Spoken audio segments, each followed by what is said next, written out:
ఒక కొత్త సైకిల్ కొనుక్కోవడం, మంచి వాచి పెట్టుకోవడం, చలువ కళ్ళద్దాలు ధరించి ఇస్త్రీ బట్టలు వేసుకోవడం, తోలు చెప్పులు కొనుక్కొని నేల బెంచి కాక బాల్కనీ నుంచి సినిమా చూసి మధ్యలో మిర్చి బజ్జీలు తిని వస్తూ వస్తూ వేడి టీ తాగడం. ఇవేవి నీ కష్టానికి, నీ సంపాదనకు తీరని కోరికలైతే కావు.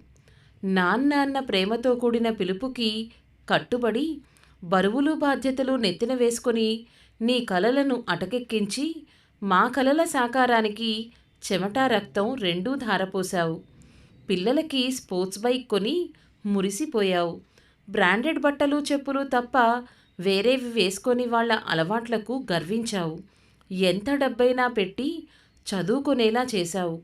ఎంత కావాలి అని అడిగావే కానీ ఎందుకు కావాలి అని ఏనాడూ అడగలేదు.